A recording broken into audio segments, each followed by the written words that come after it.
Hi, my name is Dr. Myava Clark, and I am your parent empowerment and child safety advocate. I empower parents and caregivers of neurodivergent children by providing emotional support and practical tools without burning out, while they guide their children toward meaningful friendships where they are truly celebrated for who they are and not just tolerated. Today, we're going to talk about what happens when life doesn't take the course that you prepared and how you can find purpose in the middle of the pain. All right. And I'm going to start by talking a little bit about me and my story. Have you ever dreamed of having the American dream? I'm talking about going through life, everything being good, going to college, graduating, and when you graduate, you come out, you find a dream job or a career where you make a decent amount of money.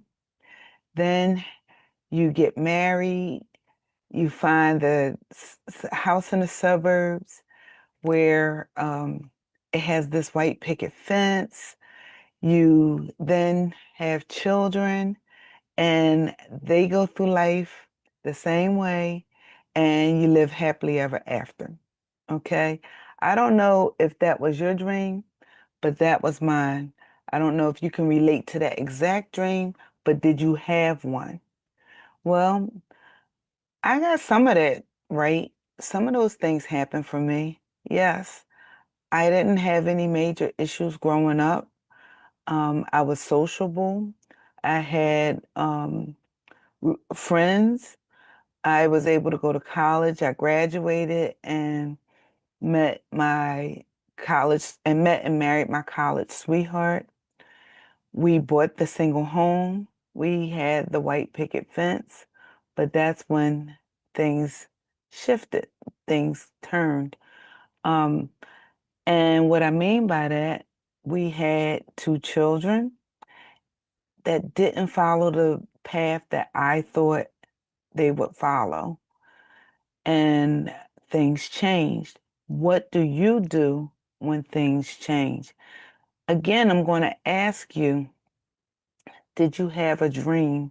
Did you have a desire or a thought that you thought would happen and it didn't go that way?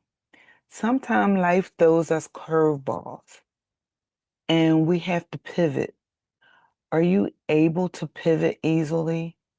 Are you able to be redirected? What does that look like for you? Or do you resist it? Sometimes resisting things that are inevitable can cause you frustration, they can cause you pain, they can cause you overwhelm, or any number of things. And most of the times, the number of things that you may be faced with are negative. So for me, what wound up happening for me is yes, I had the two children. Yes, I thought everything was going to be great. That was not realistic. That I had these unrealistic expectations for how things would go. So when my son was younger, when he was a toddler, we noticed that he wasn't able to do some of the things that his cousins were able to do. He has one cousin that is 6 weeks older than him, and he has another cousin that is 3 months older than him. And we noticed that when they were doing things like throwing a ball, the ball would go clearly across the room. But when my son was throwing a ball, it went about 2 or 3 feet before it fell to the ground. We noticed that his cousins were able to take a straw and put it in a juice box, but he wasn't able to put the straw in a juice box. So it was little things like this that in isolation, they weren't a big deal. But when we started adding them up and we were looking and we noticed it was just thing after thing, and we questioned it. We wanted to know if everything was okay, and everyone around us told us, "Oh, he's fine." Everybody grows at their own pace, and we believed it, and we continued to just watch, and we accepted that. But over a period of time, we said, can everything be a coincidence? Can everything be at his own pace or time? So we decided to have him tested, and we went to the intermediate unit, and he was evaluated for early intervention. And that's when we found out that Chris had some developmental delays. And with these delays, it required him to receive speech therapy, occupational therapy, as well as physical therapy. And speech therapy is obvious. It's when your children aren't talking or they're not talking as clearly or as understandable as they should be for their age. So what we found out, Chris wasn't talking. He only said a few words clearly. He said apple, Elmo, mom, dad, and cook for cookie. The interesting thing about that is other people didn't necessarily know what he wanted or know what he said, but as parents, we always knew what he wanted. We always knew what he was asking for, and we just understood him because he had nonverbal cues and clues that we were so into him that because of his nonverbal language, we were able to understand him and get whatever he needed, and everything was good. So we clearly understood that Chris had good receptive language, but he didn't have expressive language. He wasn't able to express himself clearly for others to understand. So what we did, we started with the speech therapy, and we went to see an ears, nose, and throat doctor. We saw his regular pediatrician. We saw people to try to figure out what was causing his speech delay and why he wasn't able to appropriately communicate. And guess what? It was the speech therapist that found out what was wrong. All the other doctors couldn't find out what it was going on. And so we started teaching Chris sign language because we didn't know if he would ever be able to talk. But his speech therapist at the time determined that he had underdeveloped jaw muscles. And because his muscles were underdeveloped, he wasn't able to form his mouth appropriately to be able to speak and verbally communicate. And once the therapist discovered that, she started giving him exercises that strengthened his jaw muscles. And by the time Chris was 3.5, he was speaking in complete sentences. And right before he turned 4, he was able to speak in a full conversation. So if you have a child who is not yet speaking, there may be a reason behind it. And I encourage you to keep progressing and seeing people, different specialists, till you get to the bottom line to see if it isn't something that is, in fact, able to be corrected with some therapy. Um, Another thing, when Chris was running, he had what my husband called a hitch in his giddy up. He had like, it wasn't a limp, but it was a very unique style for running. And with physical therapy, the physical therapist was able to work with him until he no longer had that hitch in his giddy up. Um, Occupational therapy. So physical therapists deal with the gross motor skills, like how your child runs, jumps, or plays, whereas occupational therapy is the fine motor control, like how your child can formulate their fingers to write or putting blocks um, into a puzzle or things that, again, like I said before, the straw in the juice box. Now, an occupational therapist will work and help develop the fine motor skills. So my son needed all three, and your child may only need one or two, or may in fact need all three as well. I encourage you that if you suspect something, get tested, get your child tested. Or if you don't suspect something and someone else does, I still recommend that you get your child tested. What is the harm in having them tested and being told everything is fine, your child doesn't need services? What is the harm in that? Whereas if you don't get them the help that they need and they need help, then you could actually help widen the gap between your child and their typically developing peers. And this could cause them to need services for a longer period of time. And, you know, I'm under the philosophy of getting intervention sooner is better than getting intervention later. So back to my story, I thought that things were going to be a certain way and they weren't. And I told you my son had some developmental delays that later later was determined um, or diagnosed as learning disabilities.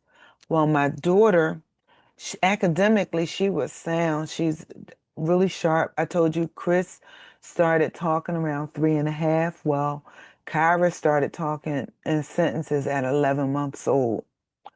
Kyra was really gifted academically. She went to advanced placement classes. She was in gifted classes. And I expected, and so did my husband, we expected Kyra to continue on. We expected her to be able to go to any college of her choosing because of how bright, talented, and gifted she was. We've figured that she would be able to get a full ride to somebody's college because, again, she loved school. She excelled academically, and she was an avid reader. She always had a book in her hand, and she read the Harry Potter series when she was, I think, at the end of elementary school, beginning of middle school, somewhere around fifth and sixth grade. She began reading stuff like that because she was very advanced. But guess what? You would think that things would be good. You would think that things would be easy for her, and they weren't. Kyra developed some chronic illnesses and she suffered a lot with her health. She suffered with migraine headaches for one, and she averaged 15 to 16 migraine headaches a month. This was debilitating, and it was horrible to experience and watch as a mother to see her suffer like that. She also dealt with neuropathic pain. She has been diagnosed with a condition called neurofibromatosis or NF, and it's when tumors grow on your nerves and cause a lot of pain.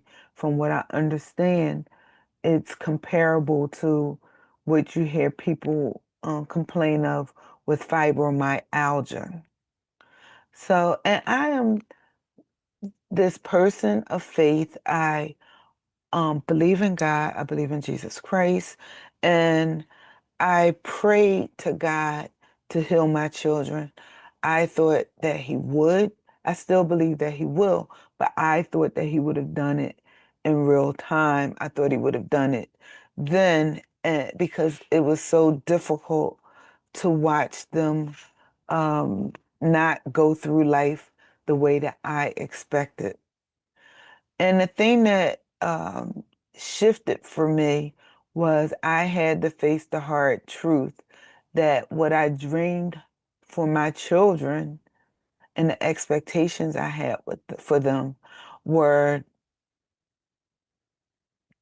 not a reality. They became unrealistic expectations. And this was difficult for me and challenging, but I had to deal with that and learn to accept that. And one thing I want you to know is that no matter what you're going through in life, no matter how challenging it is, and I heard, I don't know if you're familiar with him or not, Brian Johnson say that it's not what you're going through, it's what you're growing through. And I'm here to tell you that no matter what you're growing through, where there's life, there's hope. And you can always hope for a better tomorrow. And there is purpose in the pain. You have to be willing to look for the purpose in the pain.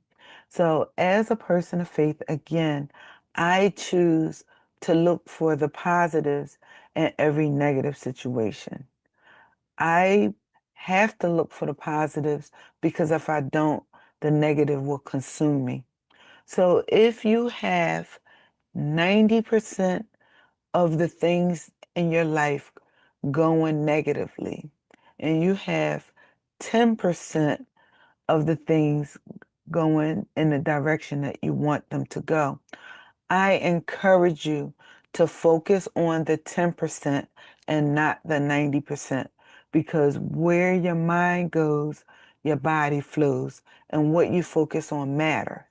And what you focus on is what's going to grow.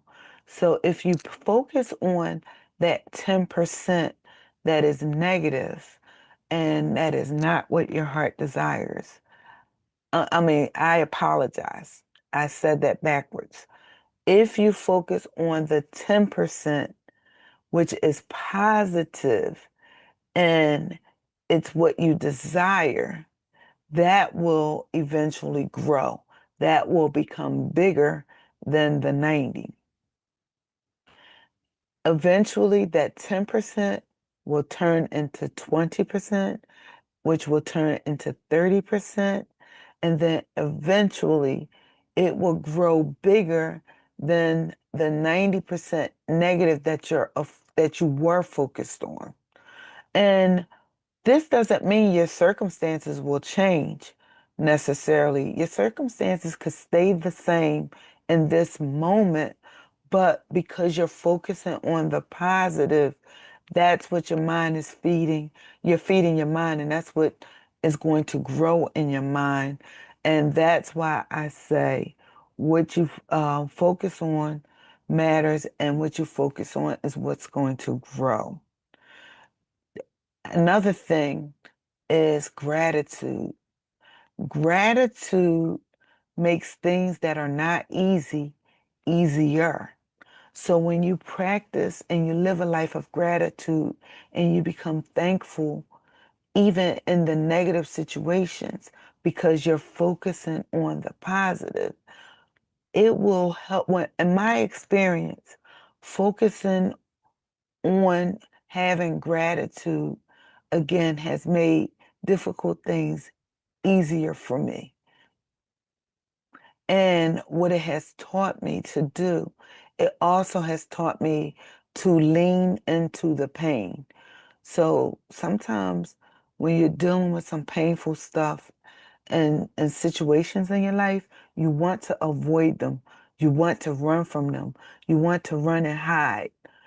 But doing that will only make it last longer, and it may even become more intensified because you have to deal with whatever it is. And what I've learned is when you lean in to the pain, when you focus on what you're going through, growing through, even when it's uncomfortable, then my experience is that I heal in real time and I heal as I go and I am growing. So I encourage you to have gratitude and live a life of thankfulness. Search for the positives in every negative situation because if you don't, the negatives will consume you. And that being said, please know that growth and comfort can exist in the same space. If you're growing, you're not comfortable. And if you're comfortable, you're not growing. Growth and comfort can't exist in the same space. So, again, when you lean in to the pain, it will help you grow through what you're going through faster. And it really, really works. Use it, gratitude and searching for the positive. So I want to now turn to how I got out of this. How did I move on? How did I get the transformation that I have? Well, it first started with acceptance. I had to accept that my expectations weren't realistic for my children and for where we were. I had to accept that this was just the path and the journey that God had for me. And by that being the path and the journey that He had for me, then it was meant for me to do it and I couldn't escape it. I had to go through what it was. I learned that acceptance helped me to heal. Acceptance helped me to realize that it wasn't anything that I did. It wasn't anything anyone did around me. It was just the way God allowed it to be. And I needed to embrace that. I learned to have self-care. I learned to protect my mental health. What did I do with this? It can be, sometimes people think that when you have self-care, it has to be expensive. They think that self-care means that, you have to go and spend money maybe to get your nails done, get your hair done, go see a therapist. Yes, those are forms of healthcare, of self-care, but they are things um, that will require money, but you don't always have to do that for self-care. Self-care could be the way that you breathe, taking deep breaths in for 4, hold for 4, out for 4, pause for 4. That way of breathing, do that 5 to 10 times. That way of breathing will help regulate your nervous system and it will help you to be in alignment with who you are designed to be. Self-care could be what I used to do with my children, taking a time out. Instead of your children being on timeout, you would be on timeout. And I used to tell my children, Mommy's going on timeout. Um, it's not you, it's me. Give me 10 minutes and I would go in my room, shut the door for 10 minutes or so and regroup. That few minutes was enough to help me to decompress so that when I went back out, I was able to show up as a better version of me, which means that my children had a better version of their mother. So self-care, acceptance, and self-care are key. And then connection. You want to connect with those around you. You weren't meant to do life alone.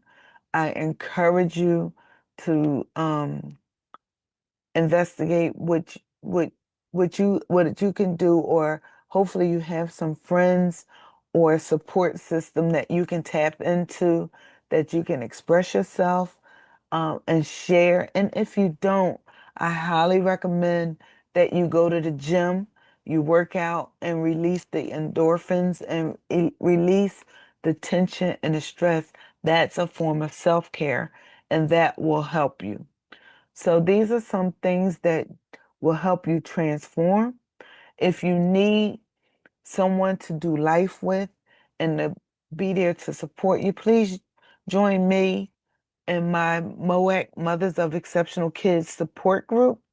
And we meet every first Tuesday of the month at 8 p.m. Eastern Standard Time via Zoom. And our next meeting will be this coming Tuesday, March the 3rd, via Zoom. And you can put support in the chat, and we will give you the link to register for these this course. I also want to let you know that not only do we have MOAC as a support group, but if you are navigating neurodivergent children and you are afraid or concerned with them being online, you want to know how to protect their sanity, how to protect their mental health, and you may think, if that's the case, you may think that avoidance is the key. Just don't let them go on social media.